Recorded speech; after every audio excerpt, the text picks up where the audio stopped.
This is the story of the Werkheiser employee mandolin, a unique and special instrument made at the C.F. Martin factory in Nazareth, Pennsylvania in December of 1919.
So what is an employee instrument? Well, they've been described in several places. For example, there was an article by George Gruen in Picken magazine in May 1978. There have also been online postings by recognized Martin historians, experts, vintage dealers, longtime Martin employees, and restorers, such as David Musselwhite, John Arnold, Eric Schoenberg, and Fred Kastner. It was a long-standing tradition at Martin that employees could build personal instruments. They could use all the resources in the shop. So, for example, they had their choice of materials. As David Musselwhite said, keep in mind they were also able to pick the best of the best wood that was available. They could also pick the best trimmings, ornamentation, hardware. They could use all the equipment in the shop, the machines, tools, jigs, fixtures, patterns. Surprisingly, they could also use the personnel. Anyone who volunteered to help out could work on a person's employee instrument. They were put together by the most experienced craftsmen in the factory at the time. They asked the best of the best in each department to help them. No one ever turned their coworkers down because it was done for them when they made theirs. But there were some restrictions. There was a limit on the number of employee guitars each worker could build. In later years, that limit was 1. And only production workers could take part in the program. Office staff, delivery people, and so forth couldn't take part. And the employee had to have worked for Martin for at least a year. Also, and this is important, all personnel were supposed to be off the clock. They were supposed to be using their break times or their days off, not their regular work time. And there couldn't be any Martin identifiers on the instrument. So there were no labels, stamps, decals, and perhaps even more importantly, there were no serial numbers. These weren't intended to be production instruments. They were really instruments to be used only by the employee. An employee instrument could really be built in any style. Most of them were actually guitars, but mandolins and ukuleles were built as well.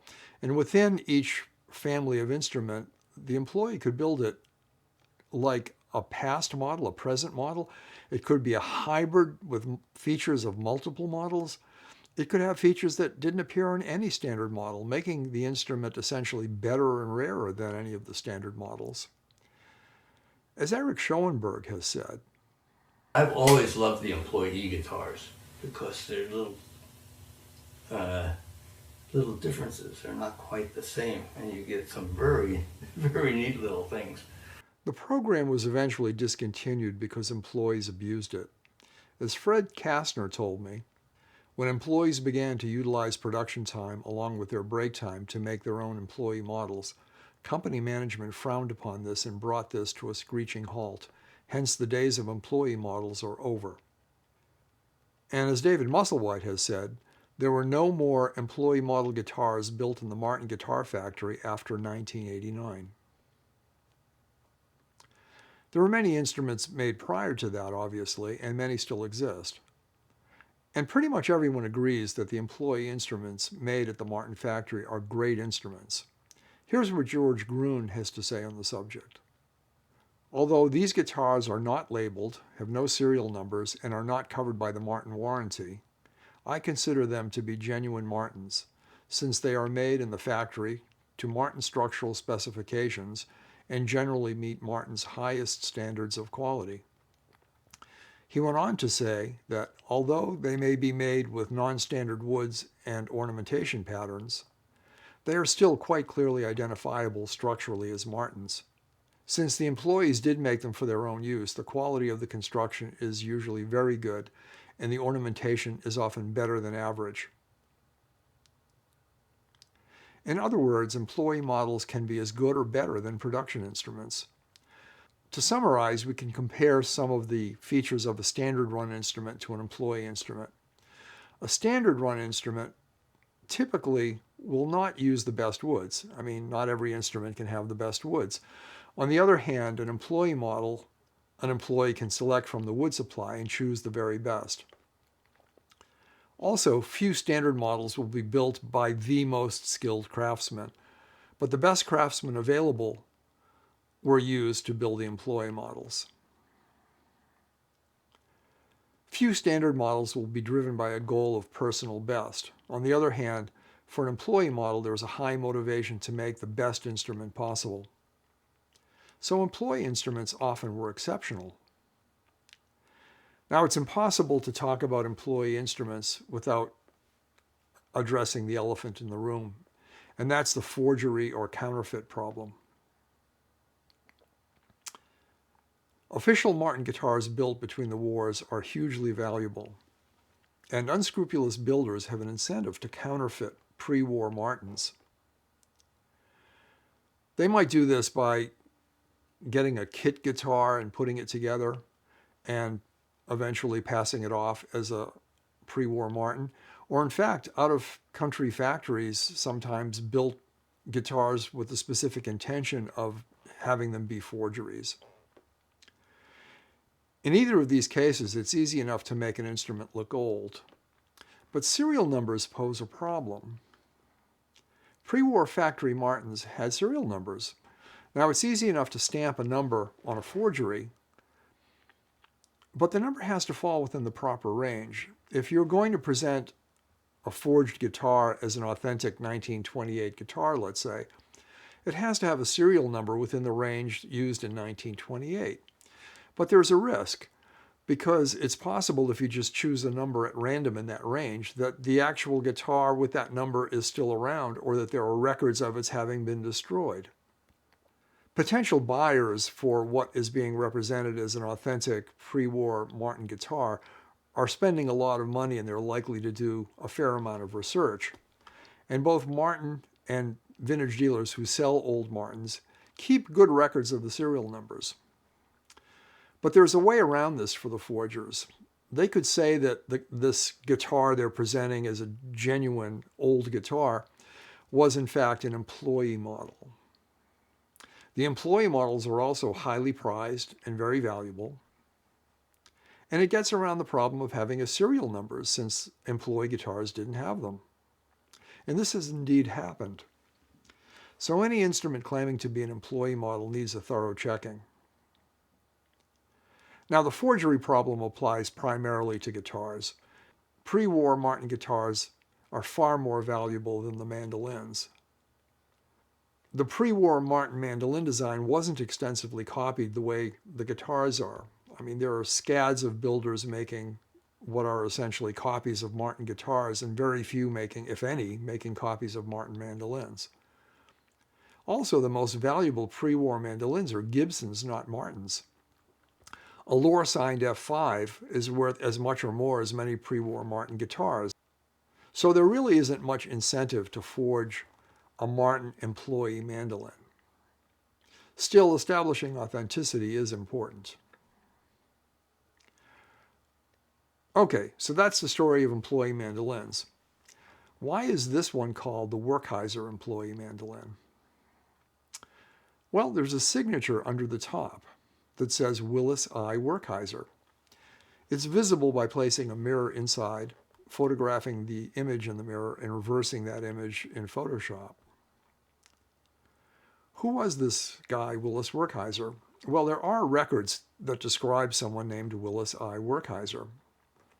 They reveal that he was born on February 13, 1897, in Plainfield Township, Pennsylvania. Now, the records are kind of sparse, so we have to do some guessing about some of the landmarks in his life. For example, we don't have documentation for when he started working at Martin. However, we know that the mandatory age of education in Pennsylvania, then and now, was 17 years old. So it's pretty likely that when Willis turned 17 in February of 1914, it would have been then or shortly thereafter that he began working. Working class males at that time left school as soon as possible to join the workforce and earn some money. And this is likely to have been the case with Willis. While some more affluent young people may have finished high school with the intention of going on to college, that really wasn't a viable option for most working class families. There are census data that indicate where people worked, but the census is only conducted every 10 years. And for the 1910 census, Willis was only 13 and he was listed as a kid living at home. However, by the 1920 census, he's shown as working at a place called Guitar Works, which is clearly the Martin factory. So sometime between 1910 and 1920, he started working at Martin.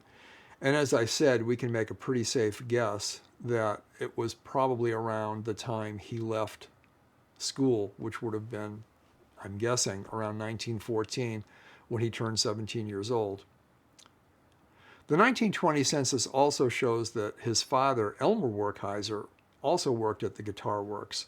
So there's a very good chance that Dad took Willis into the factory as soon as he was old enough to leave school and helped him get a job. The next landmark in Willis's life, and in fact it was a much broader landmark, was April 1917, when the United States officially entered what would later be known as World War I. In May of 1917, the Selective Service Act was passed, and that set the stage for a military draft. Willis registered for the draft on June 5, 1918 in Bangor, Pennsylvania, and he was inducted into the Army on August 28th of that year. In October 1918, he was sent to Camp Lee, Virginia, probably for basic training.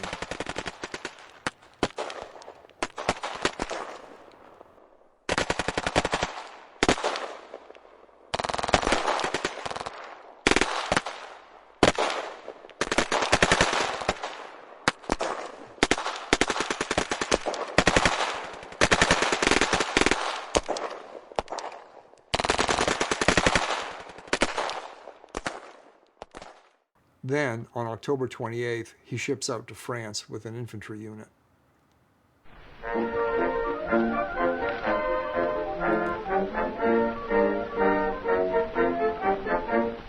Johnny, get your gun, get your gun, get your gun. Take it on the run, on the run, on the run. Hear them calling you and me, every son of liberty. Hurry right away, no delay, go today. Make your daddy glad to have had such a lad. Tell your sweetheart not to pine, to be proud her boy's in line.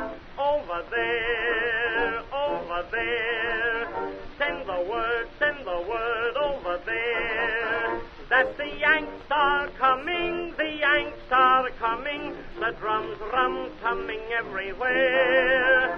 So prepare, say a prayer, send the word to beware. We'll be over, we're coming over, and we won't come back till it's over, over there, over there, over there.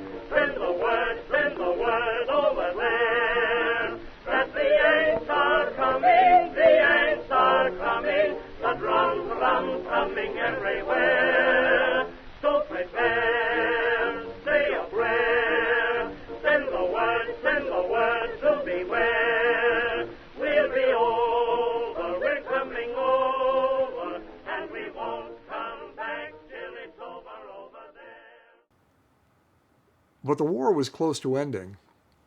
On November 18th, 1918, armistice was declared and the war was over.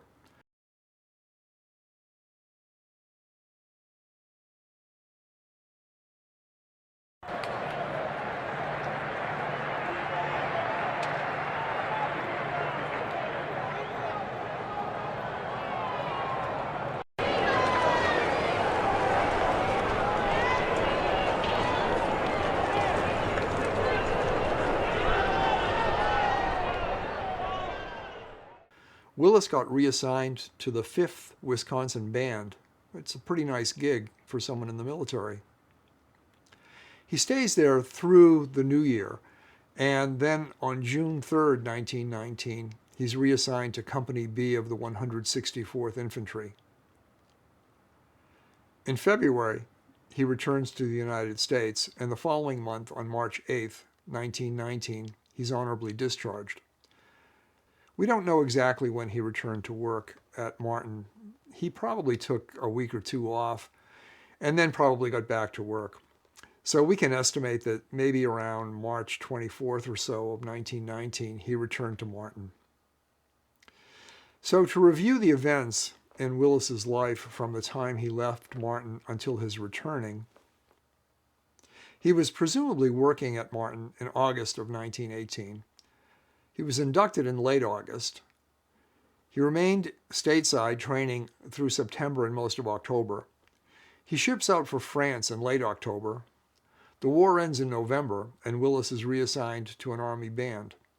He remains in the band until shortly after New Year's Day on 1919.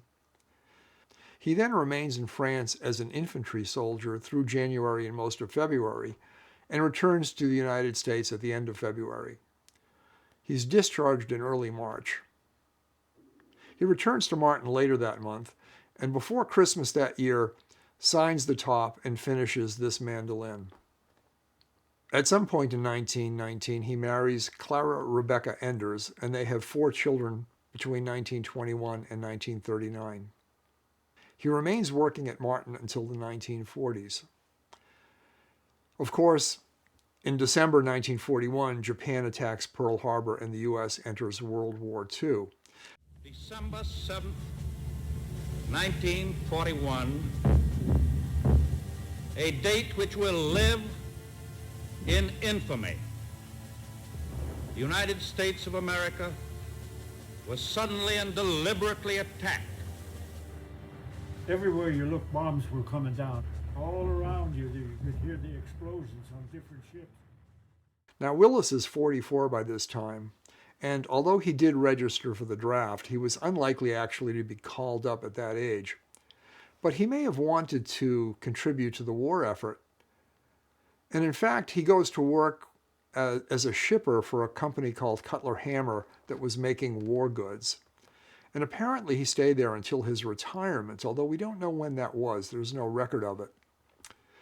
The next record that appears, sadly, is Willis's death certificate.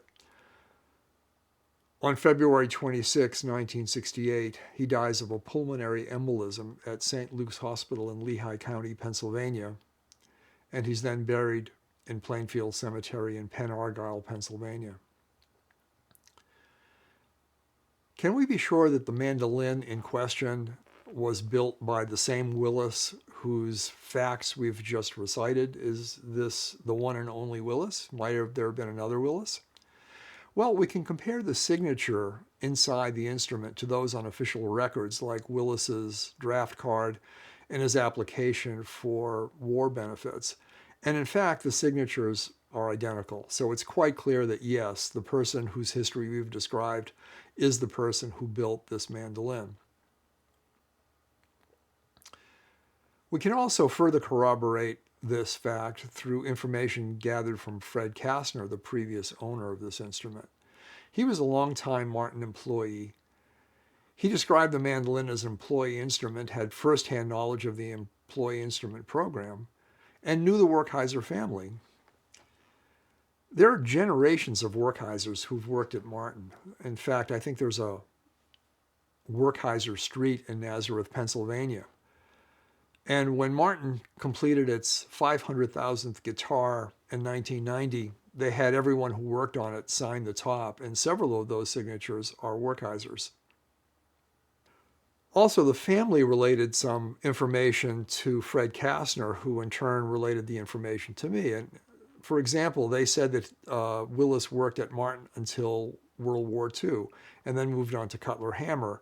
And that's exactly what the documentary record shows.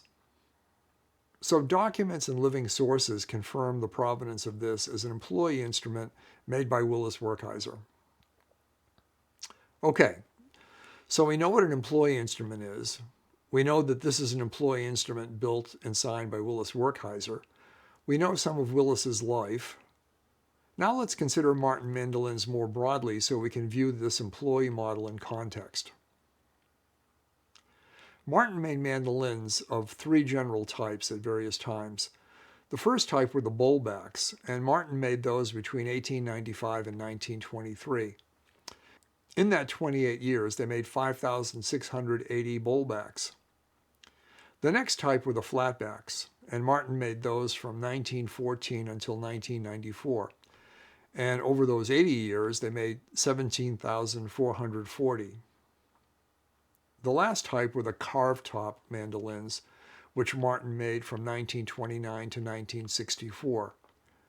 They made 2,550 of those. So the flatbacks were the most successful. They were the most numerous, and they were around for the longest time. They were in regular production until at least 1993 and could be special ordered from 1995 until 2000. In fact, there were twice as many flatback mandolins made as bowlbacks and carved tops combined. So why were the flatbacks so successful? Well, they're great instruments. They were actually relatively affordable, at least in the beginning. The Style A cost about $15 in 1914. Now, by 1993, its last year of regular production, the price had gone up to $1,790, so it had gone up considerably. But even that isn't an outrageous price for a nice Martin. The design and construction of the flatbacks is the most guitar-like of all the mandolins Martin made. There's no ribbed back with a strange neck heel like the bowlbacks have. There's no need to carve a top or back. They're basically a small pear-shaped guitar with 8 strings and a canted top. So Martin could bring all its considerable guitar skills to bear. And it was easy to make patterns for the body shape. They already had been making canted tops for the bowlbacks. So this was really an instrument that wasn't particularly challenging for Martin to make really well and to utilize a lot of its guitar knowledge. The Martin flatback mandolins came in 5 styles, and with one exception, they all transitioned from a 9-inch wide body to a 9.5-inch body in 1917. The first style, not surprisingly, was called the Style A. This was the most basic. 15,130 were made, and that includes 2 types, both the regular A's and what are called the AKs. Most of the A's were made with mahogany back and sides. The AKs were actually made with koa, which is why they're called AKs. They had a simple square headstock that kind of looks like a Martin guitar headstock, and they're equivalent to an 18 series guitar. The Style B was the next step up. 1,840 were made. The bodies were generally made of Brazilian rosewood, but a few were made with koa, and they were called BKs. And that figure of 1,840 includes both the regular Bs and the BKs. They had a fancier headstock than the As. It was kind of curvy and it had a tulip cutout at the top. These instruments were the equivalent of the 21 series guitars. The Style C is a tough instrument to describe. They were very variable. Partway through their run, they shifted to a quite different style. This may have to do with the fact that the Style D, which we'll be talking about next, got discontinued at some point, and the Style Cs kind of took on some of the properties of the Style D. Only 394 were made, and they mostly had Brazilian rosewood back and sides, but at least one was made in maple. They had fancier purfling than either of the preceding models. In some years it was colored wood, and then in later years it was abalone. They had ivory binding in some years and celluloid in others. They're kind of hard to pin down, as I've said, but they're probably roughly equivalent to a 30 or a 34 series guitar. The next style in the progression from simple to more ornate was the Style D, and this is really the rare bird. Only 7 were made. They all had the 9-inch body. This is the one that never transitioned to the wider body. They were all Brazilian rosewood back and sides. They had the same fancy headstock shape as the B and the C. They had fancy fingerboard position markers like a Style 45 guitar, an ivory-bound body and fingerboard, and engraved German silver tailpiece and tuner covers. Actually, that engraved German silver hardware was on some of the earlier models like the C as well. They had an abalone top border and sound hole rosette in every case, all 7. And they're equivalent to a 41 series guitar. The last flatback mandolin style is the Style E. This was really a presentation grade instrument. It was super fancy. 62 were made. They all had Brazilian rosewood back and sides. They had a solid elephant ivory bridge, Style 45 position markers, and ivory-bound body and fingerboard. They also had an ornate pearl headstock inlay. And they had the engraved German silver hardware like the D. Interestingly, they had pearl inlaid tuner buttons. The abalone border was not only on the top, but on the back and sides of this instrument, as well as around the sound hole rosette. So this made it equivalent to a 45 series guitar. So those are the factory production model Martin flatback mandolins. Now let's turn to the Werkheiser employee flatback mandolin. This instrument, like all the early flatbacks, has an Adirondack spruce top. It also has Brazilian rosewood back and sides. The headstock is the fancy shape of the Bs, Cs, Ds, and Es with the tulip cutout and a plain Brazilian rosewood faceplate. The neck is Honduras mahogany with a carved dart behind the nut. The nut is genuine elephant ivory. The bridge and fingerboard are ebony. The position markers are fancy pearl, while the side position markers are just simple small black dots. The top and back binding are ivory-colored celluloid. The top and sound hole rosette are multi-layers comprising light and dark wood strips, celluloid, and abalone. For the purfling, that consists of 8 layers, and for the rosette, it's 13 layers. The pickguard is a fancy bowlback style made of genuine tortoiseshell with genuine pearl inlay.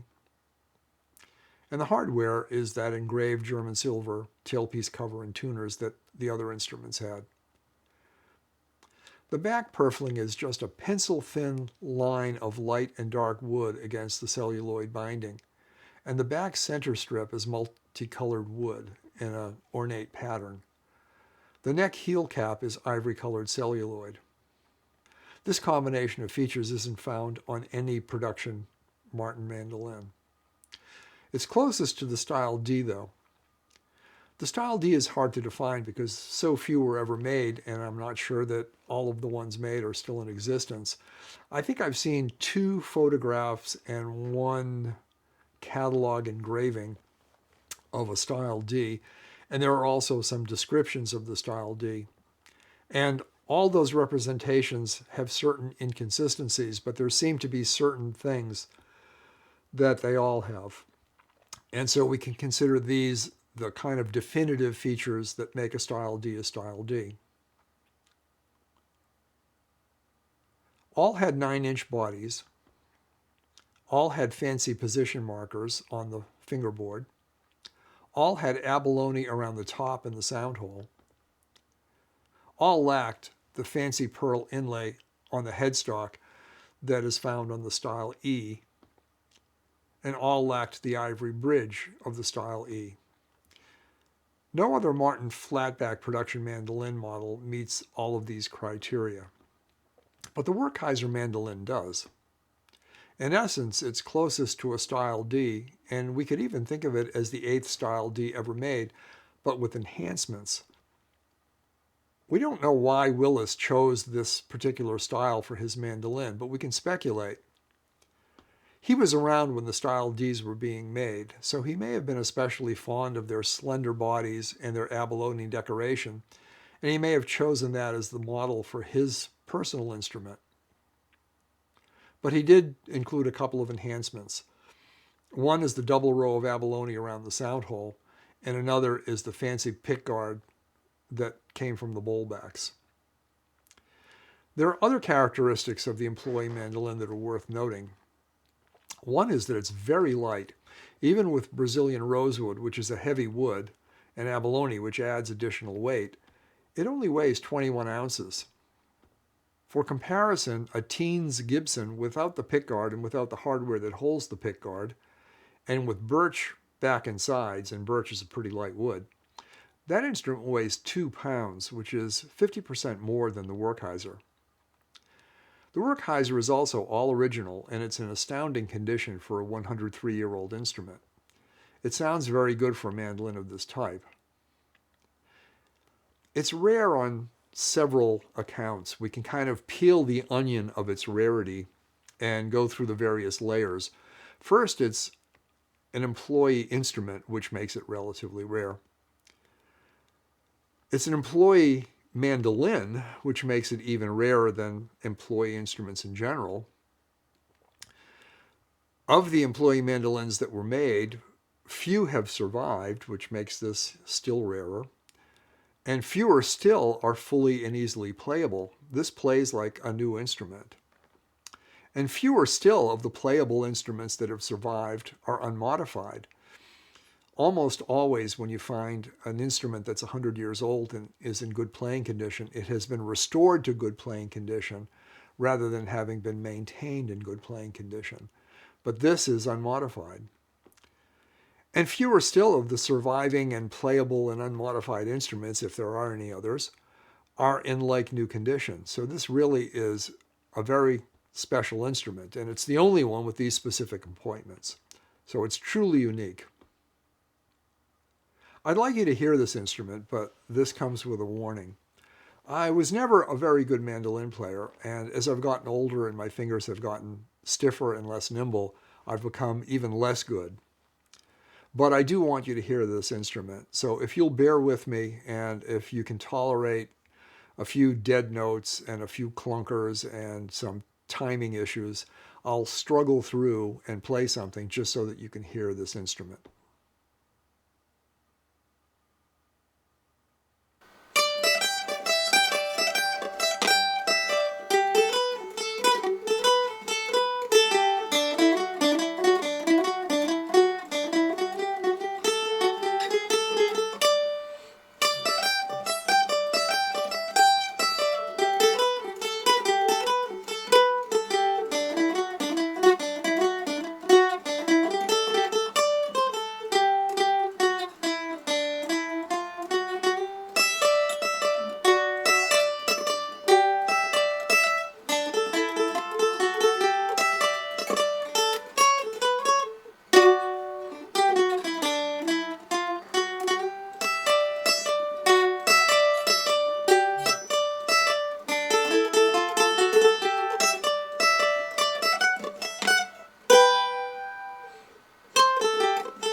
This is a mandolin worthy of recognizing and acknowledging. It's a fine instrument in its own right, and it's also a piece of Martin history. Willis Werkheiser deserves a tip of the hat for building it, as do the many other Werkheisers and all the other Martin employees over the ages that have made such wonderful instruments. I hope you've enjoyed learning about the Werkheiser employee mandolin. Thanks for your attention.